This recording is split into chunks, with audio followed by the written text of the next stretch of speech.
report Tainaseki with the ankle continues to make progress, and we will go from there. He'll be out in some role. We'll see. So 2 days since everyone talked to you on Monday, how much scarier is watching Lamar Jackson on film now? Yeah, I mean, it doesn't change. Really good offense, really good team, well coached. They're good at what they do. Obviously, it's a unique challenge for us and probably for most teams around the NFL because of the system that they run. So, we continue to work through it and be a challenge for us. Coach, as much as you prepare for those unique looks that you're talking about, their use of the tight ends, etc., as much as you prep for it, is it still, when you get on the field and see it for the first time, a little bit of a adjustment, no matter how prepared you are, because it is live, 100 miles an hour kind of thing, or can you get on the ball real fast with it? Well, I think that's what you're seeing is there's a lot of teams that have not gone against it, albeit they have played some teams twice and they've struggled both times. So I think at the end of the day there's an adjustment and give them credit, give credit where credit's due. Sean, speaking of unique things that the Ravens do, it seems like fullback has kind of fallen by the wayside across the NFL, but not only do they have one, he's like 300 pounds. Yeah. What have you seen on tape about how to use this walking mountain? Yeah, I mean, he's a good player. I think that's the value of, in this case, where John Harbaugh has been there with his staff building this for X amount of years, is the continuity, the consistency, being able to build it the way you want to build it. You're seeing good football players at all positions, talented, not just on the offensive side, but the defensive side and special teams. You can always count on them being well coached, having a good kicking game.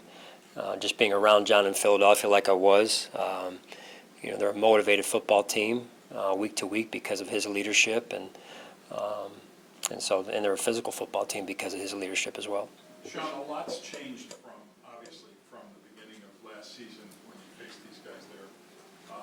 But one of the biggest is that you have a defense now with 10 returning starters, and then other pieces that you have added in.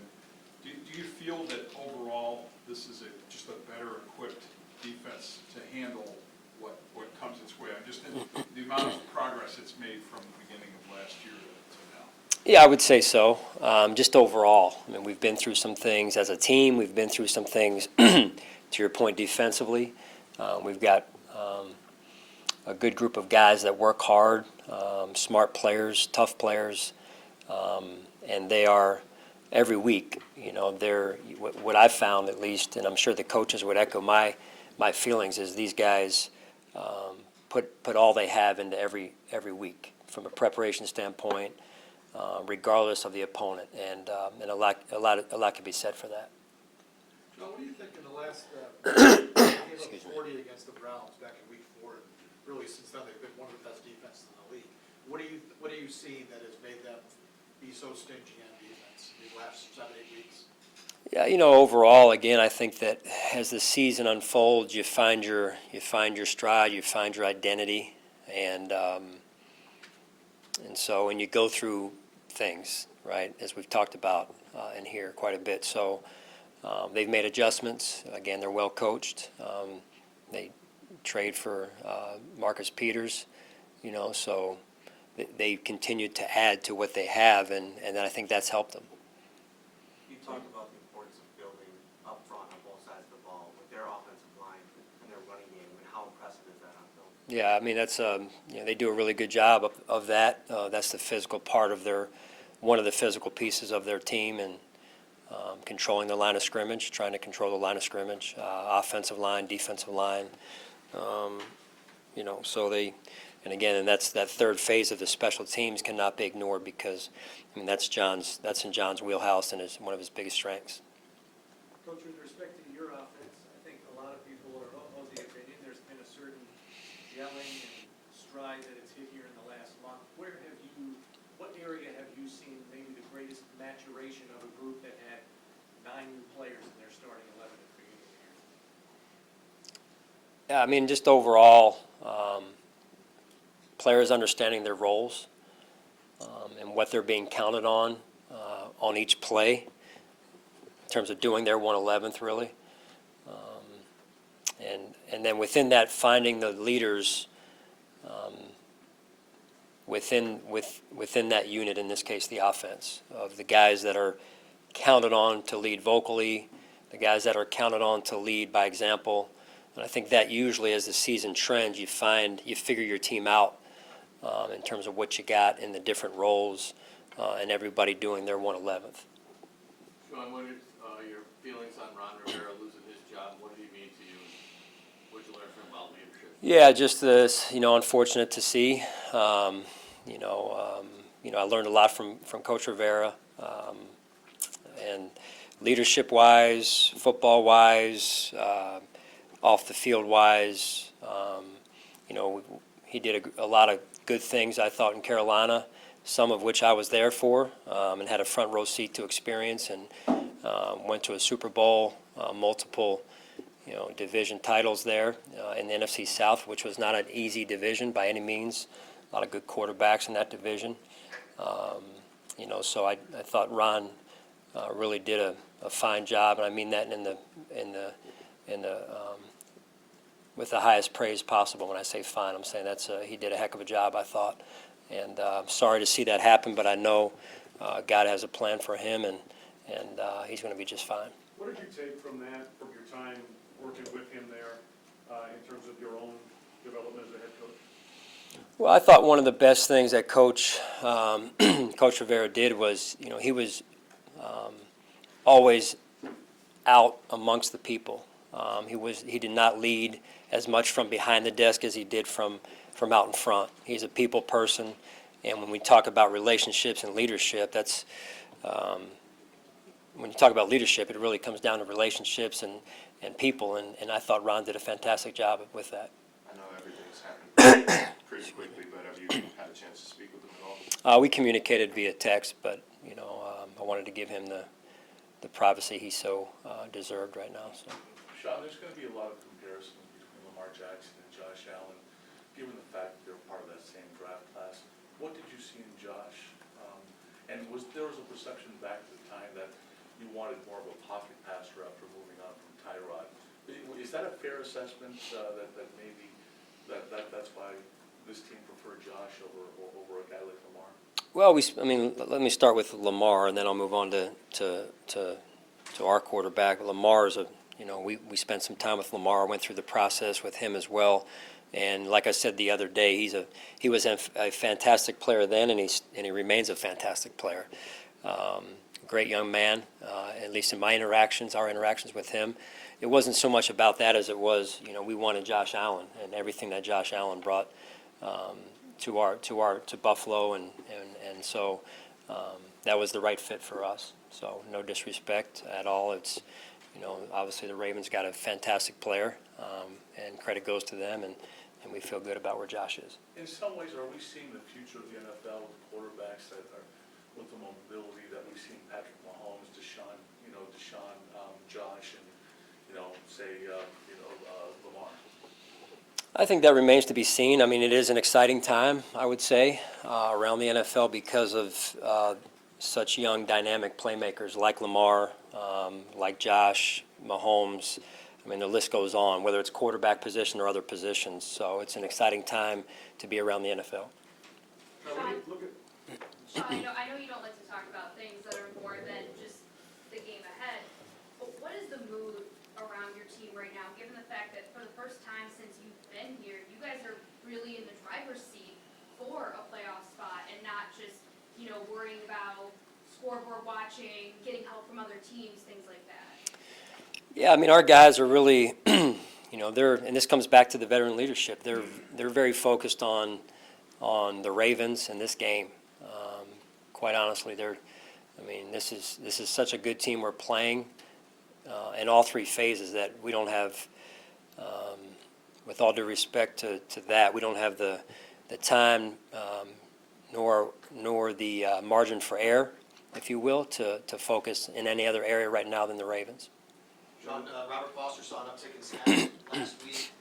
What's it been about his progress that allowed him to earn those opportunities? Yeah, just playing fast. He's playing fast, much like he did the first year, and I think that'll continue as we continue to move forward. There have been times this season when John Feliciano's had to slide over the center, and he says it's been easy for him because Josh does a ton of the calls and the protections. Where have you seen him grow in that area? John or No. and Josh, and so the answer is about Josh, or the Protections question, and yeah. stuff. Yeah, I mean, it's just, again, part of his development, Josh, and with just his growth. And he relies on those guys as well. It's a good checks and balance, which is what it should be. And Josh is playing good football. He continues to grow. He works at it. We got a lot of confidence in him, and he's just going to continue to develop as a person and as a football player. And so it's, Coach Dorsey and Coach Dable doing a really good job. And that room, as I said before, with Matt and Davis in there is a good room. Is his smarts a little under the radar, maybe? Josh's, talking about Josh? I mean, I guess not to us. But I don't know what, you guys, you drive the perception, so we know what reality is. Where have you seen the biggest jump with your quarterback this year? Just development overall. I think whether it's to Josh's question on the, understanding defenses, a little bit NFL-style defenses, and that's natural for the progression from a first year to a second year. Just mechanics a little bit, and I think just command of the overall offense, which is to be expected. And but he's worked at it.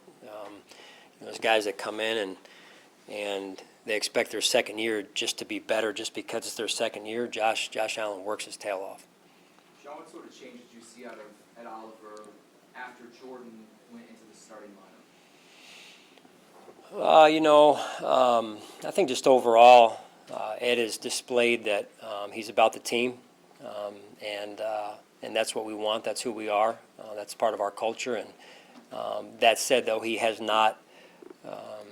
I should say he has stayed hungry, and that's been a part of the reason for his growth of late, in my opinion. He played fast last week in Dallas and started to do some things that he'd been working on, and I think as he continues to work and put time in, he'll continue to get the results. Usually those two are connected, habits and results. So. Hey, Sean, I asked you about this a few weeks ago about Ed Oliver, but the fact that he is an undersized guy, do you think he is starting to figure out how you can beat these bigger men that he's going against? Because it looks like he has lately, but have you noticed an uptick in the way his technique has worked? Yeah, overall, I mean, for all players, coaches the same. There's an adaptation period, right, where you take your game from what it was to what it has to be at this level. It just takes some time to adjust, and that's true for anyone, and I think Ed in this case as well. Sean, from an attitude standpoint, what do Shaq Lawson and Jordan Phillips add to not just the defensive line, but this defense as a whole? Yeah, they're like I've said before, they bring a lot of energy. They're catalysts in terms of our energy, our juice, physicality. Letting those guys flow is kind of how I like to look at it. Those guys they bring a lot to our football team.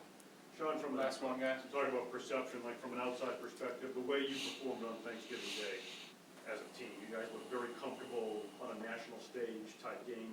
Can you talk about maybe that dynamic internally, how much of a confidence boost maybe that performance gave your team, and the approach, how it's affected going into a game like this with a lot on the line in the AFC? Yeah, I just think overall, our guys we're being us, and our guys understand what's expected of them. Going back to the earlier question, I think Vic or Chris asked about just, hey, roles. Everyone understands their role. We may not be fancy,